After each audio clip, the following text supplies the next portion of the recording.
un sens juridique, celui qui va venir et plaider notre cause.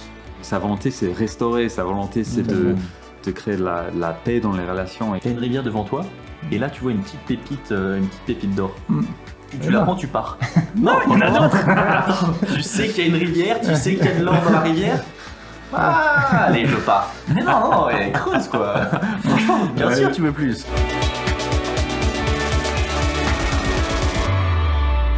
Bonjour et bienvenue dans le deuxième épisode de ce podcast pilote. On est dans une série de 3 mois où on explore la personne du Saint-Esprit en tant qu'Église et on vous invite un peu derrière les coulisses dans nos réflexions, nos témoignages perso autour de ces découvertes de la personne du Saint-Esprit. Moi, je suis Ben, je suis rejoint de Thomas. Salut. Et Adrien. Salut. Ce podcast est tourné juste après le premier, donc c'est pour ça qu'on est tous habillés pareil, mais c'est pas grave. D'ailleurs, si vous voulez venir nous voir, vous pouvez nous voir sur YouTube, n'est-ce pas ? C'est ça, oui. J'allais justement dire, si vous voulez voir la moustache d'Adrien en direct et que vous nous écoutez juste sur les plateformes de podcast, vous pouvez aller sur YouTube et contempler le moustache de Don Diego de la Vega. La dernière fois, nous nous sommes quittés sur ce moment pivot où Jésus dit « Il vaut mieux pour vous que je m'en aille ». Parce que si je ne m'en aille pas, le défenseur en justice ne viendra pas, mais si je m'en aille, il viendra vers vous. Et on veut explorer plus dans cette direction-là, parce que souvent, on peut avoir cette réflexion, je trouve, qui est en fait, en réalité, ça serait chouette si Jésus était là. C'est clair. S'il se pointait lors du culte pour nous enseigner, s'il était là dans mes moments difficiles, dans mes incompréhensions, dans les différentes difficultés auxquelles je fais face, de pouvoir discuter avec lui, prendre le temps avec lui, etc. Mais il vaut mieux pour nous qu'il s'en aille. Et donc, qu'est-ce que ça veut dire en fait ? C'est ça le sujet de ce deuxième podcast. Et peut-être on peut déjà commencer à creuser ces personnes en tant que défenseurs en justice. Parce que défenseur en justice, en français, on peut imaginer que c'est quelqu'un devant un tribunal qui nous défend, par exemple. Mais est-ce qu'Adrien, tu pourrais nous développer un peu plus cette idée de ce défenseur en justice ? Ouais, clairement. Mais avant ça, quand Jésus il dit qu'il est avantageux pour lui de partir pour qu'il puisse envoyer le Saint-Esprit, il faut s'appesantir là-dessus, quoi. Je pense vraiment que en fait, le Saint-Esprit en nous est plus avantageux que Jésus avec nous. C'est-à-dire qu'il était plus avantageux pour les disciples de recevoir le Saint-Esprit en eux, de vivre vraiment la résidence du Saint-Esprit qui vient en eux, que d'avoir goûté à la présence de Dieu avec Jésus. Et je pense que c'est ça le côté, il est plus avantageux, c'est que là, les disciples avaient goûté à la présence de Dieu en côtoyant Jésus, ils avaient évolué pendant quelques années avec lui, mais il était plus avantageux d'avoir le Saint-Esprit en eux que d'avoir goûté à côté à la présence de Dieu. Et c'est en ça que, du coup, pour nous aussi, bien sûr, c'est plus avantageux que le Saint-Esprit ait été envoyé, parce que Jésus n'est bien sûr plus là sur Terre. Et donc, on peut vivre la présence du Saint-Esprit en nous. Alors, sur le terme « défenseur en justice », en fait, c'est forcément, la Bible n'a pas été écrite en français, ni en anglais, ni en allemand, je continue, ni en espagnol. Aujourd'hui, Don Diego vous parle. Non, mais le terme qui est utilisé en grec, c'est le parakletos, on dit le paraclet aussi, qui a donné lieu à cette traduction du défenseur en justice. Et c'est un mot qui est extrêmement riche et c'est difficile de choisir un mot pour le traduire. C'est d'ailleurs pour ça qu'en fonction des traductions de la Bible, vous avez des termes différents. Si vous êtes dans une traduction plus littérale ou des traductions plus dynamiques, dans les traductions de la Bible plus littérales, il y en a même qui vont utiliser, ils ont laissé paraclet, parce qu'ils se sont dit le traduire, compliqué. Ouais, trop compliqué, et puis ça va trop restreindre la richesse qu'il y a derrière ce mot parakletos. Donc, dans la Tob ou la Nouvelle Bible de Jérusalem, ils décident de laisser le terme paraclet. Et puis, dans les traductions plus dynamiques, il y a même une traduction écrite en anglais, je ne connais pas le nom, mais ils décident de le traduire par plusieurs mots. Ils disent le défenseur, le guide, le consolateur. Et donc, tous ces mots, c'est des mots que vous pouvez retrouver dans les Bibles, quoi. Donc, ce terme de paraclet, qui est là défenseur en justice, ou consolateur, ou guide, ou ami, en fait, c'est le paraclet. Et le paraclet, le sens premier, c'est un sens juridique. C'est vraiment celui qu'on appelle à soi, celui qui vient à notre secours, celui qui intercède pour nous. Et j'aime bien d'ailleurs, il y a cette idée de on l'appelle à soi. Quelque part, pour avoir le Saint-Esprit, il faut en avoir envie, il faut l'appeler. Et ça, tout de suite, dans la manière de vivre avec le Saint-Esprit, on lui demande de venir. On lui demande de venir et de venir dans nos vies. On passe des moments de prière, on dit « Viens, Saint-Esprit ». Et voilà, bon, c'était juste une petite parenthèse, mais voilà. Le sens premier, c'est un sens juridique, celui qui va venir et plaider notre cause. Et quelque part, la traduction peut-être la plus fidèle à ça, ce serait l'avocat. Et donc le Saint-Esprit, c'est notre avocat. Alors, je voulais vous raconter une anecdote. Quand j'étais plus jeune, j'étais scout. Donc j'étais jeune, chef, etc., directeur de camp. Et un des trucs qui était assez classique dans des camps scouts, c'était de faire une veillée spi. La veillée où tu vas parler de Dieu, etc. Et donc en camp scout... Voilà, ce qui se passait dans une veillée spi, c'est qu'on faisait un sketch en général. Et dans le sketch, vous aviez, c'était tout on va dire l'écosystème de la justice. Il y a un juge qui représentait Dieu le Père. Il y avait quelqu'un qui arrivait sous le poids de ses péchés, qui était sur le banc des accusés, seul d'ailleurs, on en parlera. Et puis, la liste des péchés était listée. Et puis, on parlait à des adolescents, donc forcément, tu disais des trucs qui leur parlaient. Et tout le monde se sentait mal. Et après, au moment donné où la condamnation était prononcée, quelqu'un venait et prônait en fait la faute sur elle, alors que qui n'était pas donc la personne accusée. Et forcément, cette personne, cette victime expiatoire, c'était Jésus. Mais dans tout ça, en fait, il était où le Saint-Esprit ? On parlait pas du Saint-Esprit dans tout ce setting. Alors que, en plus, le paraclet, le terme, c'est vraiment cet avocat, ça a vraiment un sens juridique. Et si je devais aujourd'hui refaire un sketch comme ça, en fait, la personne qui vient sur le banc des accusés, elle vient pas seule. En fait, on croit que le ministère de Dieu, il commence avec Jésus qui nous sauve de nos péchés, qui prend nos péchés. Mais en fait, avant même que Jésus ait pris nos péchés, le Saint-Esprit, il est avec nous alors qu'on a encore toute la culpabilité du poids de nos péchés sur les épaules. En fait, le Saint-Esprit est avec nous comme un avocat. L'avocat, il est aussi là pour les personnes qui sont coupables. Et il nous accompagne dans notre culpabilité, avant même qu'on ait reconnu que Jésus ait pris nos péchés. Donc, le côté avocat du Saint-Esprit, il est très, très riche. Voilà. En fait, c'est vraiment intéressant cette notion-là de la personne du Saint-Esprit, son ministère qui commence déjà même avant que nous entrons dans le salut. Ça me fait penser au verset en Jean 16, au verset 8. Je suis en Bible du Semeur là, mais et quand il sera venu, il produira la preuve que le monde s'égare au sujet du péché, de ce qui est juste et du jugement. Et c'est vraiment ça. Je ne peux pas reconnaître que je suis pécheur, que Jésus est mon sauveur et que j'ai besoin de mettre ma foi en lui. Si ce n'est pas le Saint-Esprit, on ne peut pas dire que Jésus est Seigneur si ce n'est pas le Saint-Esprit. Donc, cet avocat qui nous conduit vers la vérité dès le départ. J'aime beaucoup cette idée d'avocat. Et quand on pense aux faits récents, des cas... par exemple, avec Madame Pellico, on voit le rôle des avocats auprès d'une personne victime ou inversement. Qu'est-ce que ça peut nous dire, nous raconter sur la personne du Saint-Esprit ? Ouais, clairement. Ouais.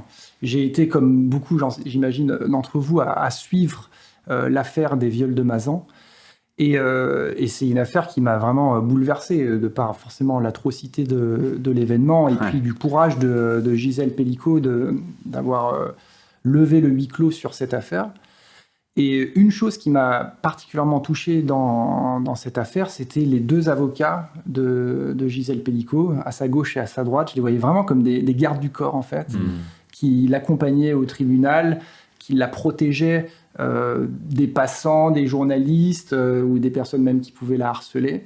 Et en fait, ces avocats avaient un rôle qui allait au-delà de juste la défendre dans la cour, quoi. C'était vraiment...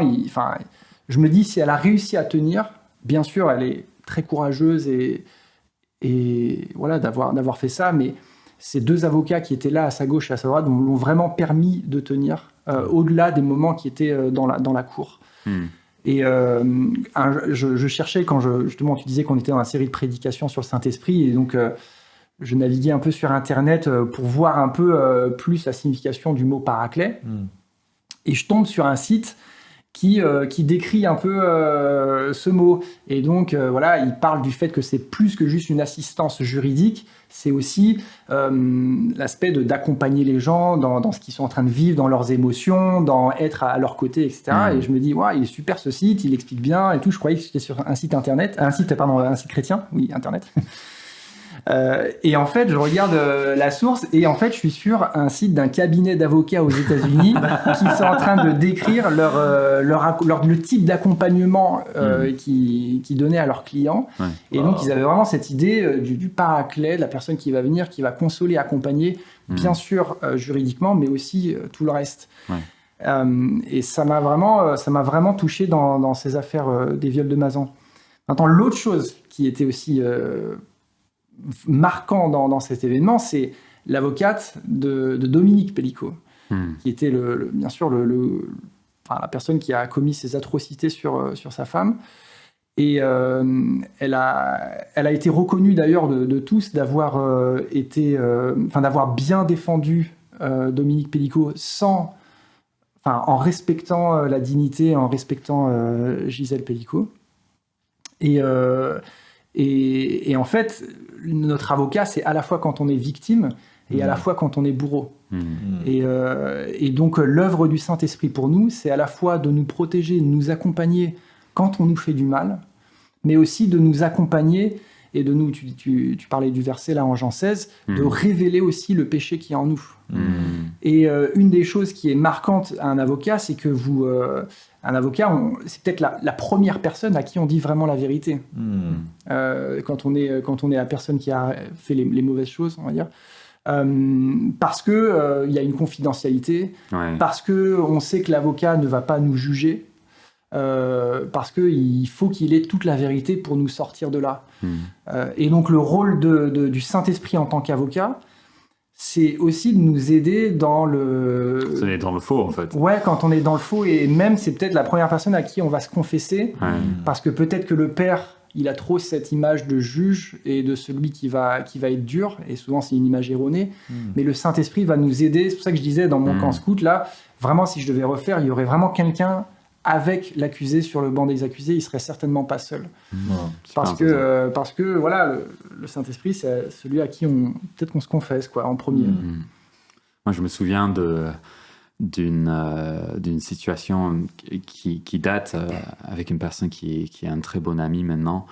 Mais ça a mal démarré entre nous dans l'amitié. On a eu une situation qui était difficile à vivre pour tous les deux. Où j'avais réussi à blesser la personne au tel point que cette personne ne s'est pas sentie de venir à l'église pendant un temps. Et moi, j'étais inconscient de ça, et il y avait un mélange de moi, un mélange de ce que cette personne vivait aussi. Bref, mais c'était une situation, une fois que c'était venu à la lumière, donc je me suis rendu compte, qui était très douloureux. Certes pour lui, mais pour moi aussi. C'était, vous savez, quand on est quelqu'un qui est jamais je sors pas de chez moi le matin avec l'intention de faire du mal aux gens. Je vais faire mal à un tel. Checklist. Lui aujourd'hui. Ouais, c'est ça, genre à personne, et laisse tomber de décourager quelqu'un d'être à l'église, de décourager quelqu'un. C'est vraiment pas ton intention. Une intention. Et pourtant, j'ai réussi à le faire. Et donc, moi, j'étais face à ces difficultés-là, et j'étais vraiment mal. C'était plusieurs mois, en fait, où je souvent sentais le poids de ce qui se passait. Je ne comprenais pas pourquoi les personnes avaient pris autant offense envers moi non plus. Et ce n'était pas finalement que moi, c'est lié avec plein d'autres choses, et plus une situation qui a mis le doigt sur un certain nombre de choses. Mais je me souviens de comment le Saint-Esprit m'a aidé dans cette situation. Et c'est là où j'arrive sur cette imagerie de l'avocat, parce qu'à la fois, je me suis senti comme défendu, que la personne de Dieu connaissait mes intentions, que Dieu me protégeait aussi contre un découragement envers moi, en fait, quelque part, qui était en train de s'opérer. Et à la fois, il m'a parlé de ses projets pour l'autre personne. Et ses projets de le rétablir, de lui donner une place. Vraiment, je voyais la personne à travers la valeur que Dieu voyait en cette personne. Trop bien. Et ça a transformé ma manière de voir le conflit, en fait, et de voir les difficultés au sein de l'Église. À la fois, je suis protégé, Dieu me fait du bien, il me garde, c'est mon garde-corps dans un sens, et il me parle en ce sens-là, et à la fois, il est pour l'autre personne. Absolument.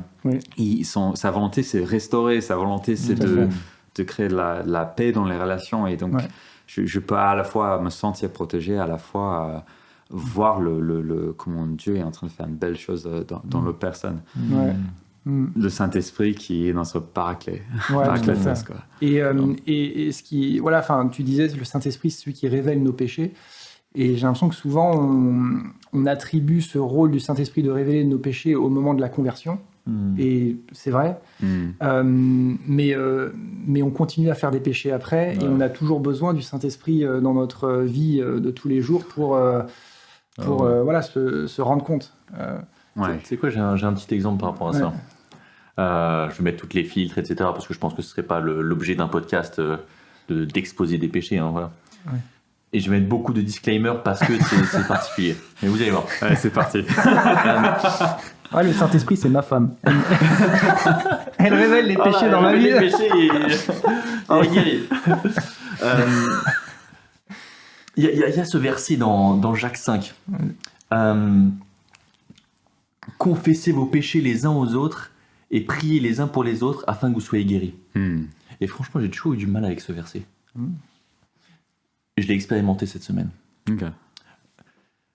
Je suis arrivé au culte en pleine forme. Mais en fait, les 2 jours précédents, c'était dur. Franchement, j'ai travaillé jeudi, vendredi. Je suis rentré jeudi. Je me suis couché à 19h. Je suis resté dans le lit. 19h. Ouais. Et si vous me connaissez, vous savez que 19h, c'est chaud. 19h, c'est le matin pour toi. 19h, c'est le matin. Et vraiment, je me suis couché et j'étais KO. Je pouvais pas me lever, etc. Le vendredi soir, pareil. Samedi, pareil. Je l'ai passé toute la journée au lit. Préparer la prédique, c'était chaud. C'était chaud. En fait, ce qui s'est passé, c'est que le jeudi, à un moment, ben voilà, j'ai commis un péché, rien de... voilà, pas d'adultère, voilà. Les disclaimer, voilà, les films, voilà. Mais je savais que j'avais commis un péché, et à ce moment-là, je m'en étais pas rendu compte. Je m'en étais pas repenti, pardon. Je m'en étais rendu compte, mais je m'en étais pas repenti. J'ai recommencé le vendredi. Et en fait, je suis tombé malade. Tu l'as vécu dans ton corps, quoi. Dans les minutes qui ont suivi. Dans les minutes qui ont suivi, c'est là où j'ai commencé à avoir toutes les douleurs. Alors je dis pas que toutes les maladies sont liées à un péché, attention, vraiment pas. Là, c'est vraiment spécifique. Non, mais avec ce verset, en fait, là, je l'ai vécu. Samedi soir, je passe un moment avec le Saint-Esprit et il me dit, est-ce que tu sais que tu as péché? Et là, je lui dis, tu sais quoi? Je suis d'accord.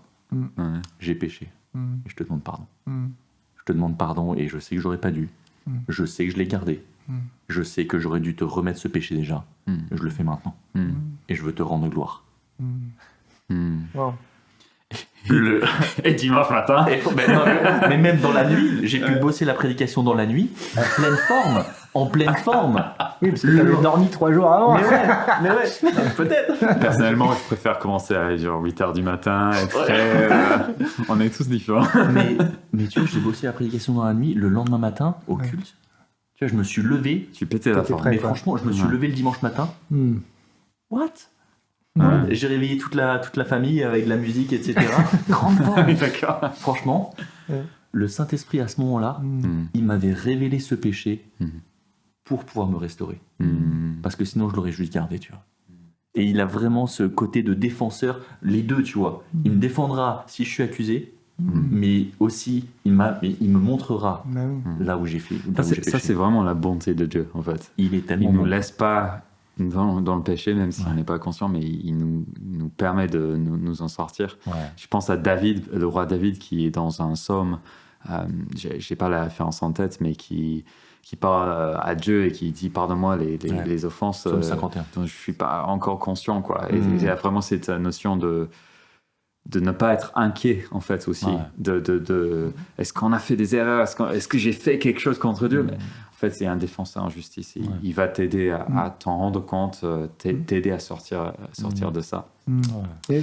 Pardon, je rebondis. Et je trouve que quand le Saint-Esprit il nous convainc de nos péchés, Ouais, ok, c'est jamais très agréable, mais il le fait vraiment avec douceur, avec amour. Tellement. Et c'est pas celui qui va venir et qui va forcément pointer du doigt et qui va être accusateur. Ça, c'est l'accusateur, c'est le diable qui fait ça, c'est pas le Saint-Esprit. Le Saint-Esprit, il arrive à révéler le péché sans pointer du doigt. ouais. Et je trouve ça intéressant que le Saint-Esprit t'ait dit, est-ce que tu sais que tu as péché? Voilà. Ouais, c'est ça, c'est vraiment ça. Et je repense à dans le Jardin d'Éden, en fait, quand Adam et Ève ont fait on désobéit à Dieu. Dieu, il arrive, il pose la question, où êtes-vous? Où es-tu? Et il vient pas avec un regard et le doigt pointé sur nous, il vient souvent avec une question et il nous fait cheminer. Et là, c'est la douceur et l'amour de Dieu dans ces moments-là, quoi. Ouais. Ah, c'est la bonté de Dieu envers nous. Et en parlant de celui qui révèle des choses, le Saint-Esprit est aussi celui qui nous révèle les Écritures, qui nous révèle la vérité, qui nous aide à grandir dans notre maturité, notre compréhension des Écrits. J'aime beaucoup un autre verset qui parle du fait que l'épée de l'Esprit, c'est la parole de Dieu. Et c'est vraiment cette notion que, à la fois, il nous aide à comprendre les Écritures, à la fois il nous rappelle les Écritures au bon moment, et il en fait une épée contre les fausses croyances que nous avons par rapport à Dieu, par rapport à nous-mêmes, par rapport à ce que le monde dit. Et il vient avec une grosse épée double tranchant remettre la vérité et la révélation de Dieu. Je ne sais pas si l'un de vous peut-être peut nous raconter comment... dans les Écritures, dans la révélation des Écritures, le Saint-Esprit vous a aidé à comprendre ce que Dieu voulait vous dire et vous a aidé peut-être dans un combat, dans une difficulté dans votre vie. J'ai pas forcément d'exemple précis en tête. Par contre, ce que je sais, c'est... Je sais quand je lis la Bible avec le Saint-Esprit, pour faire référence à ton Big Mac de l'épisode 1, on peut manger le Big Mac avec le Saint-Esprit. Si vous ne l'avez pas sans... encore entendu, il faut repartir. Nous ne sommes pas sponsorisés par McDonald's. Bref. Je sais quand je lis la Bible avec le Saint-Esprit ou sans le Saint-Esprit, peut-être vous l'avez tous fait, mais moi aussi, c'est de se mettre un défi de lecture de la Bible. Vous savez, je vais lire la Bible en 1 an, ou en 6 mois, ou en 2 ans, que sais-je. Et souvent, moi, quand je me suis lancé un peu ces défis-là, j'étais en mode défi et j'étais pas en mode découverte de la parole de Dieu et faire rentrer le Saint-Esprit dedans. J'étais plus en mode... enchaîner les chapitres. Ouais, faut enchaîner les chapitres, faut lire et tout, et faut y aller, quoi. Et j'ai limite plus de satisfaction à cliquer sur mon chapitre 1, 2, 3 en me disant yes, j'avance bien. Et d'autres moments où, et je pense que c'est très bien de lire beaucoup de la Bible, il n'y a pas de problème, mais des moments où vraiment tu t'invites le Saint-Esprit en fait, et tu lui dis ok Saint-Esprit, révèle-moi la vérité quand je vais lire là, ta parole. Et c'est particulièrement vrai quand on a déjà pas mal lu la Bible. Ah, je connais ce verset, ah, je connais cette histoire, ah, je connais cette partie de la Bible, je l'ai lu et relu. Mais le Saint-Esprit, il est capable de nous révéler un angle qu'on n'avait pas encore perçu. Et pas juste un angle à l'histoire, mais nous le révéler individuellement dans ce qu'on est en train de vivre en ce moment. Et des histoires comme ça, voilà, il y en a plein. C'est en fait faire venir le Saint-Esprit dans ta lecture et dans ta vie et dire, ok, avec ce que je viens de lire, comment ça s'applique à moi, comment je... Voilà, comment... Et un truc intéressant que moi je trouve par rapport à ça, c'est souvent que la révélation, la compréhension vient après. Je lis la Bible, je remets le temps à Dieu, je demande au Saint-Esprit d'être celui qui me révèle les Écritures. Et ça va être dans les jours suivants que parfois, bam, je vais comprendre quelque chose. Et c'est pareil avec une prédication, par exemple. Je creuse un texte, un sujet, et je sais que si je fais ça trop tard dans la semaine, il y aura ma première lecture, mais ça restera à ça. Mais si j'arrive à le faire une semaine avant, 2 semaines avant, lancer le processus, c'est comme si chaque jour, il y a un petit bout de l'histoire qui... Il y a une maturation. Ouais, il y a une maturation qui, je pense, c'est pas purement de... Il y a le côté de l'intellect qui a besoin de temps pour aérer les idées, etc. Mais il y a le côté aussi, on laisse de l'espace dans la prière, dans la méditation au Saint-Esprit de nous révéler la vérité. Et je pense que ça, c'est quelque chose que toute personne qui est en train d'écouter ce podcast ou en train de regarder, c'est quelque chose, une dynamique dans laquelle on peut rentrer. C'est pas seulement lire la Bible, comme Adrien disait, par le fait de vouloir apprendre des choses, c'est très bien, etc., mais aussi de le lire avec Dieu. Dieu qui s'est rapproché de nous, qui est à notre côté dans la lecture de la Bible. Tu sais, j'ai un petit témoignage pour ça. Vas-y. Il y a Happy Hour qui existe à CVV, donc c'est une fois par mois, on se réunit pour parler d'un livre de la Bible qu'on a lu durant le mois écoulé. Et on en parle. Pourquoi Happy Hour ?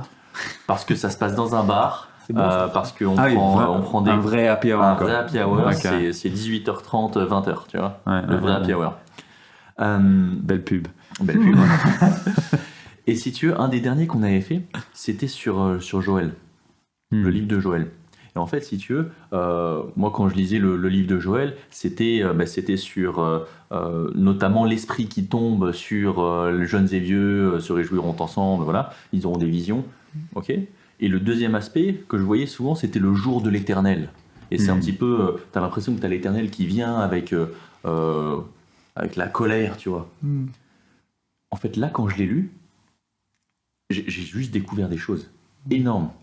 Parce qu'en fait, si tu veux, depuis quelques temps, tu avais cette question des finances qui me travaillait un petit peu. Je me disais, ok, Dieu, est-ce que tu pourvois vraiment en termes de finances, voilà. J'ai lu Joël à chaque morceau, enfin chaque groupement de versets, il me parlait des finances. Tout le livre de Joël, je l'ai vu à travers le spectre des finances. Et je l'avais jamais vu avant. C'est pas la première fois que je le lis, c'est pas la première fois que je l'étudie. Et là, pouf, mes yeux sont ouverts. Juste parce que à ce moment-là, Trop bien. tu vois, je le lisais, tu vois, je l'avais lu avec Dieu, clairement, mais là, tu vois, je le lisais de nouveau avec Dieu, il s'est dit, mais là, je vais lui révéler quelque chose que je lui ai pas révélé avant. Dans un texte qu'il connaît, mais je vais lui montrer qu'il y a plus de profondeur encore. Incroyable. Et juste ça, quand tu lis comme ça, le Saint-Esprit révèle vraiment les Écritures. Ouais, mais en fait, j'ai réfléchi, pardon. Alors, Bible est ouverte. je voulais pas forcément, j'avais pas forcément d'exemple en tête tout à l'heure quand je parlais, mais des passages qui arrivent comme ça à des saisons de vie qui ont du sens. Il faut prendre le temps. Quand on sent le Saint-Esprit aussi qui est en train de révéler quelque chose, il faut pas trop rapidement aller vers quelque chose d'autre, je pense. Il faut vraiment prendre le temps de vraiment dire à Dieu, Saint-Esprit, est-ce qu'il y a d'autres choses encore qu'est-ce qu'il y a sur mes finances? Tu disais là, creuser, aller plus en profondeur. Ouais, il faut creuser en fait. De peur de rater quelque chose en fait. Parce que quand le Saint-Esprit il commence à allumer quelque chose, c'est aussi notre responsabilité d'y aller et de creuser avec lui pour en sortir un maximum et sortir pas juste avec plus d'infos dans notre tête, mais notre vie transformée. Tu sais quoi, t'imagines, t'as une rivière devant toi, et là tu vois une petite pépite d'or. Tu dis hop, je la prends, je pars. Ouais, tu la prends, tu pars. Non, il y en a d'autres. Attends, tu sais qu'il y a une rivière, tu sais qu'il y a de l'or dans la rivière. Allez, je pars. Mais non, creuse quoi. Franchement, bien sûr, tu veux plus. C'est ça. C'est clair. Donc on a vu la personne du Saint-Esprit qui est notre paraclet, qui est notre avocat en justice, qui nous révèle la justice de Dieu, qui met le doigt parfois sur le péché, mais dans le but vraiment de notre liberté. On a vu aussi le Saint-Esprit qui nous révèle les Écritures, qui nous révèle Dieu, qui nous révèle Jésus aussi à travers les Écritures. Et On a pu pas mal explorer donc, le ministère du Saint-Esprit. La prochaine fois, on enchaînera plus sur comment est-ce qu'on peut aussi être rempli du Saint-Esprit. C'est quoi cette relation avec la personne du Saint-Esprit, avec nous et notre quotidien en dehors de ce qu'on a déjà cité. Merci et à la prochaine. Bye bye. Ciao, ciao.